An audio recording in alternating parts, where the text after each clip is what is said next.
Let me tell you a story really quick. The story is of a boy. The boy goes out on a journey, and he's looking for the most powerful being. So he goes up to Iron. He says, Iron, surely you are the most powerful. Iron said, no, son. Fire melts me.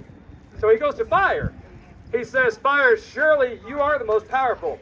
And Fire says, no. Water puts me out.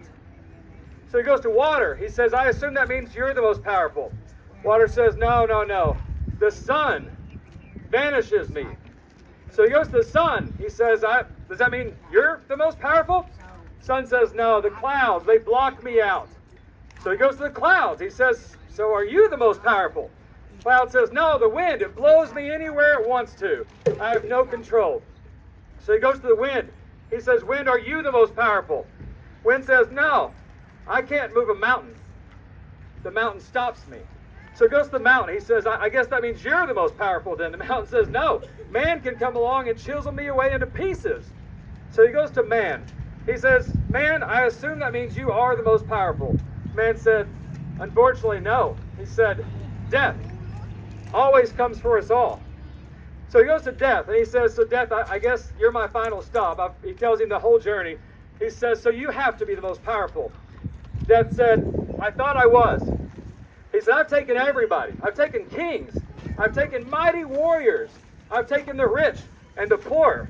He said, until I took one man. He said, that man was beaten, torn. He was crucified. I kept him for 3 days, and then he got up. The earth shook, and he walked out of his grave. And he made me bow before him. Now I'm going to introduce you to a good friend of mine.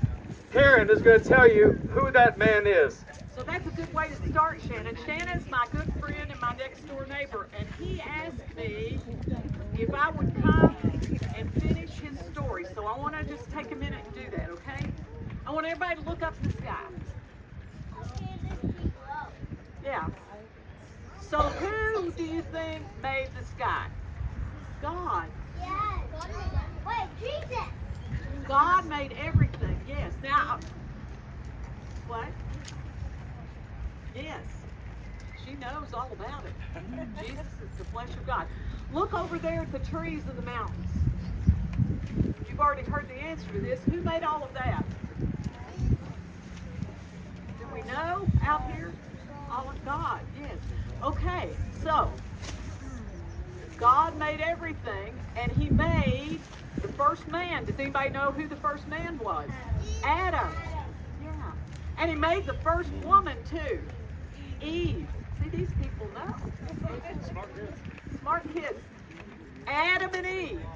And Adam and Eve lived in the most beautiful place that ever existed. Does anybody know? This is a bonus question.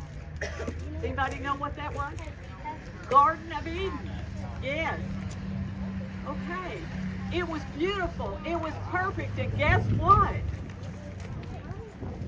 Boy, this one fit in Sunday school. They ate something they shouldn't. God said, you can have everything, but if you eat from this one tree, you'll die. And what did they do? They ate. Okay. Now, was that a good thing or a bad thing? Why was it a bad thing? Huh? They sinned. You know what it means to sin? You know what that is? Everybody you see around here, including me, all of us mess up. We sin. Like me. We all mess up. And what do you think? How do you think that makes God feel when we mess up? Makes him sad. So, one more thing. Stay with me here. One more thing is when we mess up, let me see. If you mess up with your parents, what happens? Huh? They get mad. Does anybody ever get punished? I did. You and me, both. When you mess up, you get punished. And so we all messed up. All of us messed up. And the only way to get punished, all of us have to get punished. for the ways we mess up. Until, here's the end of the story. Somebody came along who knew we would all mess up. And he said, you know what?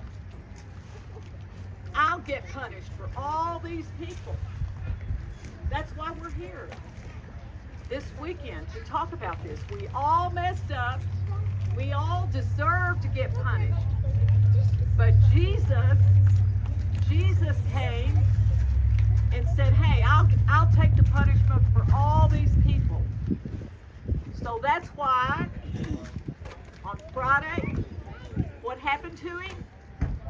He died. How did he die? On the cross. And he died, okay? He died. And they put him in a grave, in a tomb. What did they put in front of the tomb? A big stone. It was so big nobody could move it except on the third day, which would be tomorrow, on Sunday, the people went to the grave, and guess what? He was gone. Do you know he was gone? How many have heard he was gone when they went to the tomb? Yeah. Because Jesus paid for all the sins that we've done, we don't have to. So what do we have to do?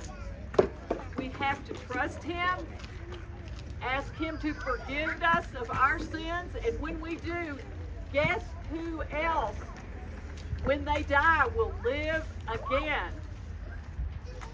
You and me and you. All we have to do is believe in Jesus and that he died and he rose again to pay for the ways we sin. Your good friends here asked me to tell you that story so that before you have all this fun, and we'll have fun, so you'll know why this weekend exists. So thank you, Shannon. Thank you so much, Karen. Give her a round of applause. Thank you. Give Jesus a round of applause, right?